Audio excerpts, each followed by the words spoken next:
Dao Lang's folk songs, Liaozhai Pu Songling vernacular Liaozhai stories, wall painting. Meng Longtan from Jiangxi and a scholar named Zhu were temporarily staying in the capital city. One day, they chanced upon a small temple. Inside the temple, there was a narrow hall with only an old monk residing there temporarily. The old monk warmly welcomed the guests and took them on a tour of the temple. In the center of the Buddha hall stood a statue of the venerable monk Baozi, and the walls on both sides were adorned with exquisite and marvelous murals, depicting lifelike characters. On the eastern wall, there was a group of celestial maidens scattering flowers, among whom was a young girl with loose hair, holding a flower and smiling. Her cherry lips seemed as if she was about to speak, and her affectionate eyes appeared to be overflowing with emotion.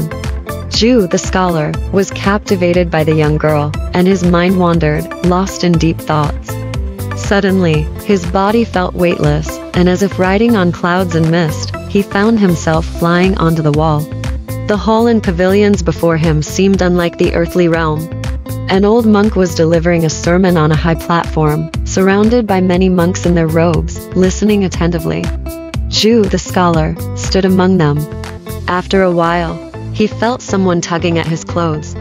He turned around and saw the same young girl who had given him a smile and then left. She gestured for him to follow, and he did so.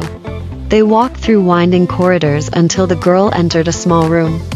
Zhu hesitated to proceed further. The girl turned around, holding the flower, and beckoned him from afar. With that, Zhu hastened to follow her into the room. The room was empty and silent, and he embraced the girl. She didn't resist, and they spent some intimate moments like a couple. After the encounter, the girl left, instructing Zhu not to cough or make a sound. During the night, she returned, and this repeated for 2 days. The women companions discovered the affair and found Zhu teasing the girl, "Your belly is already so big.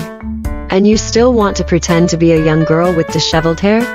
They brought hairpins and earrings, urging her to tie her hair like a married woman. The girl blushed and couldn't say a word. One of the women said, "Sisters, we shouldn't linger here, it might upset someone." They left, laughing. Zhu again looked at the girl, and now she had her hair elegantly tied up, with phoenix hairpins adorning it, looking even more alluring than when she had her hair disheveled.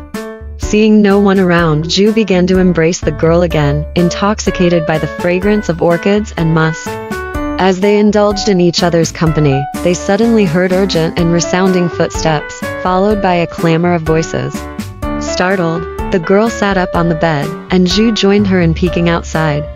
They saw a messenger clad in golden armor, with a dark face, carrying a chain and a big hammer. The celestial maidens surrounded him. The messenger asked, "Is everyone here?" The maidens replied, "All are present." The messenger warned, "If anyone is hiding a mortal from the lower realm, report immediately, and don't bring trouble upon yourselves." The maidens responded in unison, "No one is." The messenger, like an old vulture, looked around, as if searching for something. The girl was terrified, her face pale as ash, and hurriedly told Zhu, "Quickly hide under the bed." She opened a small door on the wall and hurriedly left. Zhu hid under the bed, hardly daring to breathe. After a while, the sound of footsteps gradually entered the room and then left. There were still people talking outside. Zhu anxiously hid for a long time, feeling like cicadas chirping in his ears and seeing flashes of light before his eyes. The situation was unbearable. However, he could only wait for the girl's return, as he couldn't recall where he came from. At that moment, Meng Longtan was in the main hall and suddenly noticed that Zhu was missing. He hurriedly asked the old monk about it.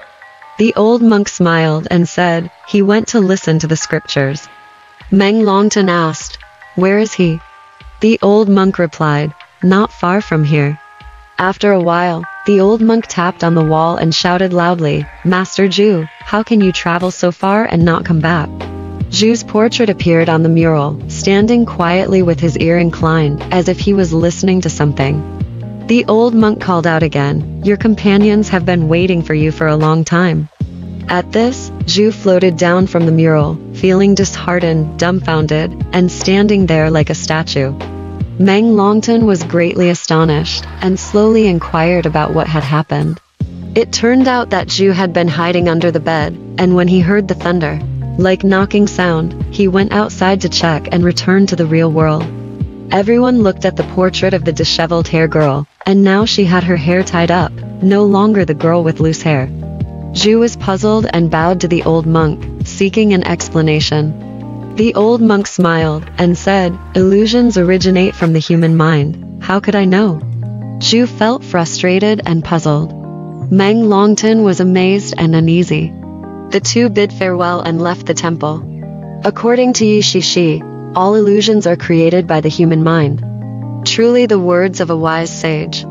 If one's mind is filled with debauchery, it will produce obscene scenes. If filled with arrogance, it will give rise to terrifying situations. Bodhisattvas try to enlighten ignorant beings by letting them experience various illusions, which all spring from their own hearts. Good teachers are full of compassion and advise ceaselessly. But unfortunately, ignorant beings often fail to awaken and go to the mountains and woods for practice.